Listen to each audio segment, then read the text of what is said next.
everyone, welcome back to my channel. My name's Katie and this is Mayfield Ranch.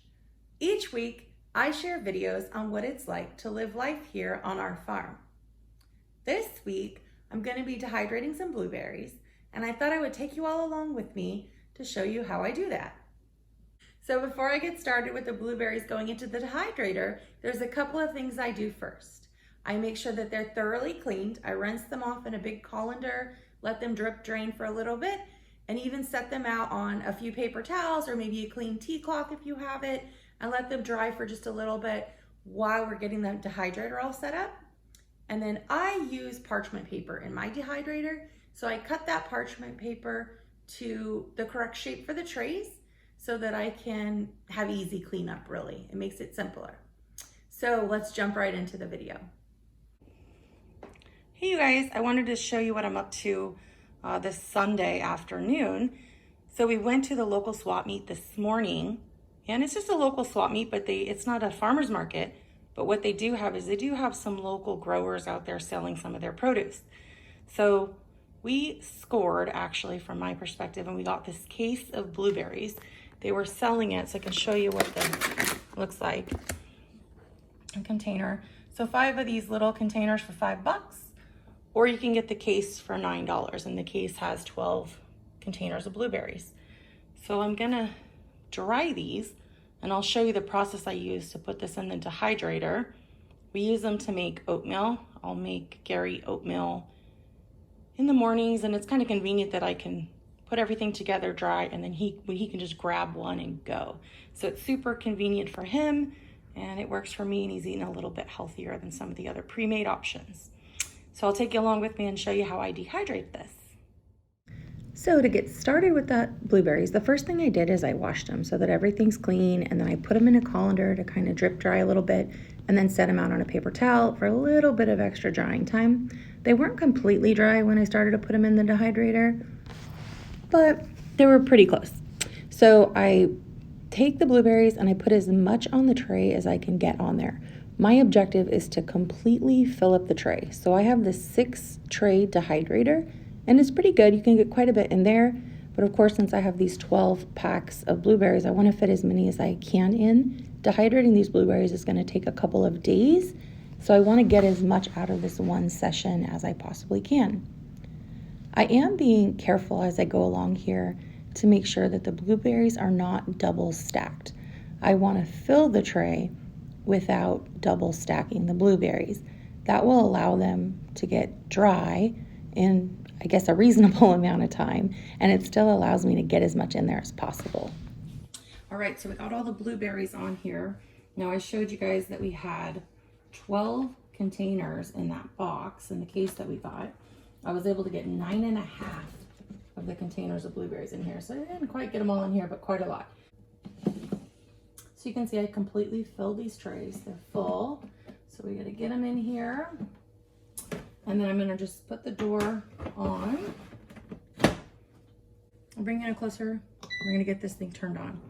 So I'm gonna increase the time. I don't know how long it's gonna take, but let's get it to like 19 hours. And then we'll check on it later. I wanna reduce the temperature. So I decrease the temperature, I press temperature, and I can decrease it or increase it. I'm gonna do mine at 131 degrees Fahrenheit. And we're gonna let this go for a little bit and we'll come back and check on it. So it's got 19 hours right now, and of course we'll check on it anytime. All right, so we're gonna check this out. So I put this in at 19.5 hours. This morning we're at 3.5 hours. So we're gonna check out what this looks like. I just turn the machine off. It's kind of loud there in the background. It shuts off. We got 3.5 hours left from our 19 hours. We'll pull this out and see what it looks like. Pretty much still looks like blueberries. So we've got quite a lot of time still to go. Show you another tray.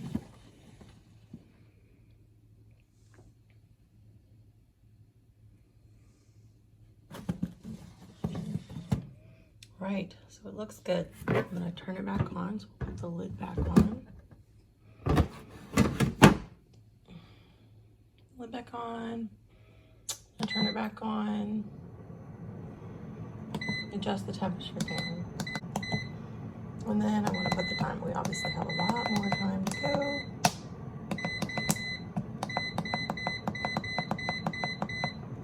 So we'll set it for 19.5 hours. That's as long as my machine goes.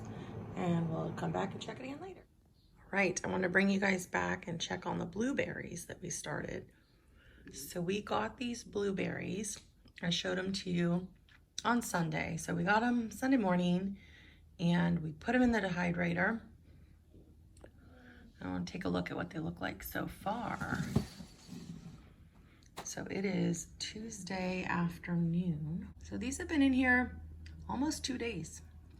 They're looking pretty good, so we want to move them around. You can see that they're drying up pretty good, but they're not done yet.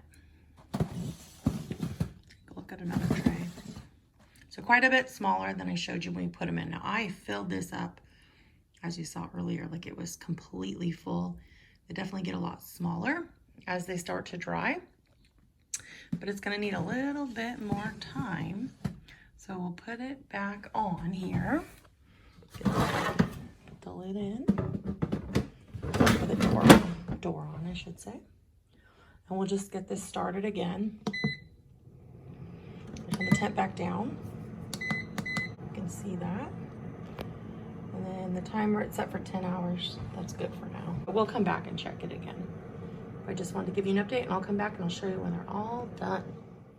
Okay, so we're back to check on our blueberries that we've been dehydrating for just a little over 2 days now. It's been probably about 2.5 days, so that's quite a long time. But I did put these in here right after I washed them, so there was probably a little bit of excess water just from cleaning them before I put them in the dehydrator. So I think they're all done. Let's check them and see what they look like. So quite a bit smaller. You can see they take up so much less space than they did. And I really had them crammed in here. That probably contributes to how long it took to dry too, but I just look at it like it takes as long as it takes. So these are looking really good. I need to put them in a jar and condition them. And condition just means that I'm gonna put them in a jar and keep an eye on them for a few days, about maybe 5 days, 7 days. I'll put them in a glass jar and put the lid on it so that they're airtight. And I'll just shake them every single day just to make sure that they're staying dry. And you can tell by the sound. We'll put these in the jar next and I'll show you what that looks like. Get my clean, dry jar and get it ready. We're gonna put everything in it, just one at a time.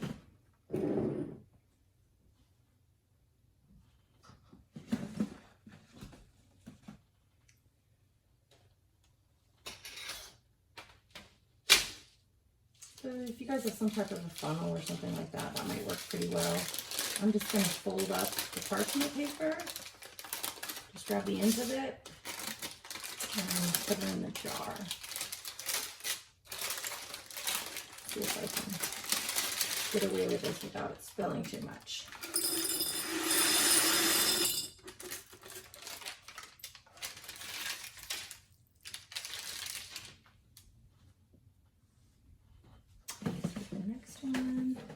Do the same thing, see what it looks like.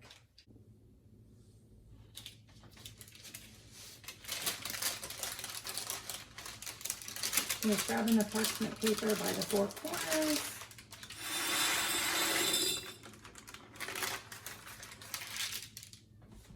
Let me grab the last tray.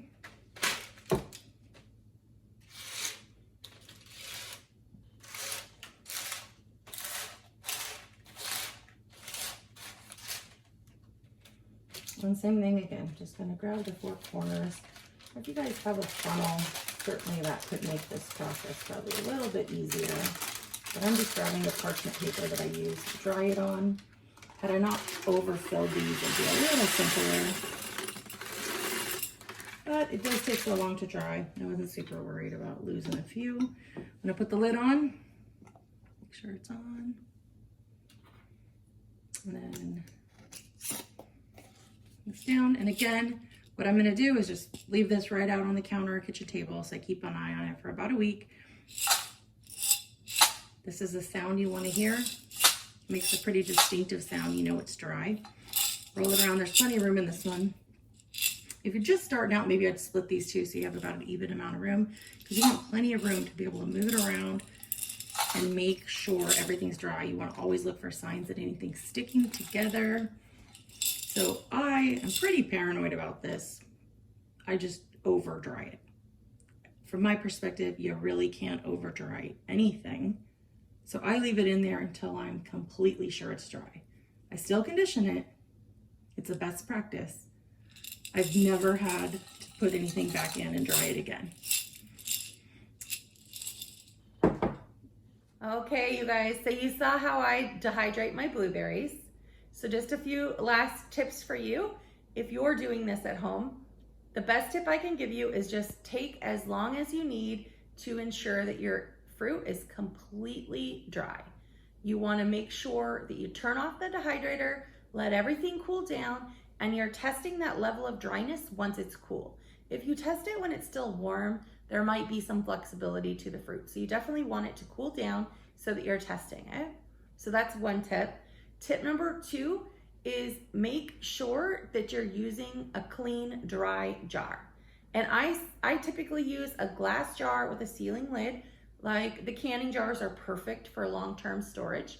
So do make sure that you're using an adequate container. Something like a plastic bag that even if it has a zip closure or seals, isn't gonna be great for long-term storage. That's a perfect option if you're just doing some things for snacks, short-term storage, or maybe a camping trip, perfect. But for long-term storage you wanna put away in your cabinet, you definitely wanna use a glass jar with an airtight lid. You don't have to buy new canning jars. You can absolutely reuse something that you purchased, maybe something came in and you cleaned it and got it prepped for this. No problem, that will totally work and people do that frequently. If you liked what you saw here, go ahead and hit that like button. I'd sure appreciate it and it helps out my channel. And if you'd like to get regular updates from Mayfield Ranch each week on what's going on around here and what's happening with the animals, hit that subscribe button and I'll see you next time. Thanks everyone.